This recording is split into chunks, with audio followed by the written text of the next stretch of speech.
চট্টগ্রাম বন্দর বিদেশিদের ইজারা দেওয়ার বিরুদ্ধে বহুদিন ধরে আন্দোলন হয়েছে।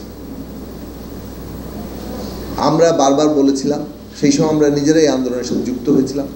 আমরা একটা কথাই বলেছিলাম যে বাংলার বন্দরের মতো একটা গুরুত্বপূর্ণ জায়গা, যেটাকে অর্থনীতির হৃৎপিণ্ড হিসেবে বর্তমান প্রধান উপদেষ্টাও বলছেন, সেইটা যেমন অর্থনীতির হৃৎপিণ্ড, আবার একই সাথে এইটা একটা মানে নিরাপত্তা এবং কৌশলগত দিক থেকে খুব গুরুত্বপূর্ণ জায়গা।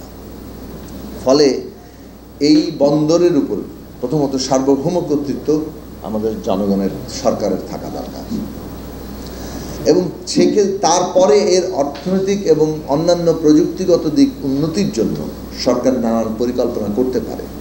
সেখানে প্রয়োজনে হলে যদি আমাদের প্রযুক্তিগত এবং অন্যান্য কাঠামোগত সহায়তা বিদেশ থেকে নিতে হয়, সেটাও নেওয়া যেতে পারে, কিন্তু সেটা তো স্বচ্ছতার সাথে হতে হবে, স্পষ্টতার সাথে হবে, জনগণকে জানিয়ে জনগণের অংশগ্রহণের মধ্যে দিয়ে হতে পারে।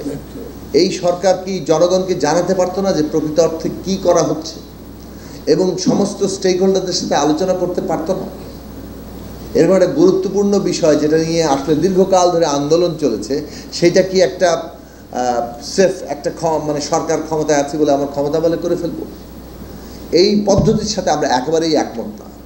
সরকার কি প্রস্তাব করছে এইটা আসলে এখন পর্যন্ত জনগণ অন্ধকারে। সরকার মনে হচ্ছে একটা বিদেশি কোম্পানিকে দিয়ে দিচ্ছে।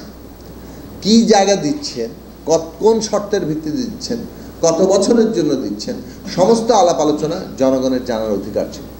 জনগণ না জানলে এর মধ্যে যে আশঙ্কাগুলো আছে যে এইটা কি বিদেশিদের কর্তৃত্বে চলে যাবে, আমরা কি নানান দিক থেকে সার্বভৌমত্ব ঝুঁকিপূর্ণ হয়ে যাবে, এমনকি যে বন্দরের সমস্ত বিনিয়োগ আমাদের দেশের টাকায় হয়েছে এবং সেটা এখন কাজ করতেছে, হ্যাঁ সেখানে একটা অলরেডি মাফিয়াতন্ত্র কায়েম হয়েছে, নানান দুর্নীতির রাজত্ব কায়েম হচ্ছে, সেগুলো বদলানো যাবে কিভাবে সেটা একটা বিশেষ আলোচনা।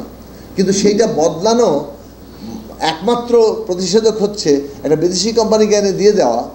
এই প্রতিষেধক যে কোথাও কোথাও কাজ করে নাই সে বিষয়ে তো আলোচনা আছে।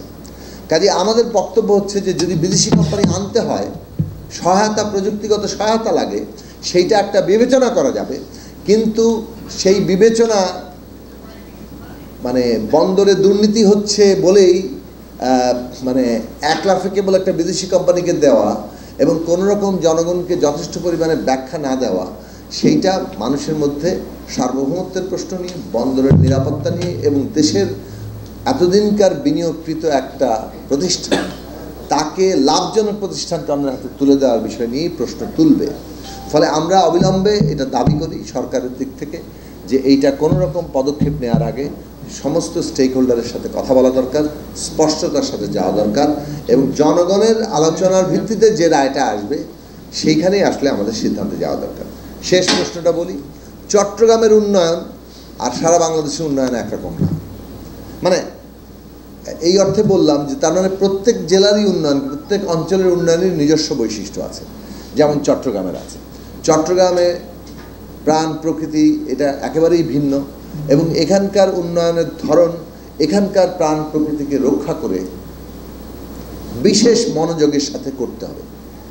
বাংলাদেশে সব জায়গায় একটা অপরিকল্পিত অ্যাডহক ভিত্তিতে কতগুলো লবিস্ট গ্রুপের মানে স্বার্থ পূরণের জন্য নানা ধরনের প্রকল্প গ্রহণ করে একটা এমন পরিস্থিতির সৃষ্টি হচ্ছে যাতে এইখানে প্রাকৃতিকভাবে আমাদের জন্য একটা উপযোগী ব্যবস্থার বদলে প্রকৃতির সাথে আমরা যেন প্রকৃতি ধ্বংস করার মানে একটা ইয়েতে নেমেছি, তৎপরতা আমরা নেমেছি।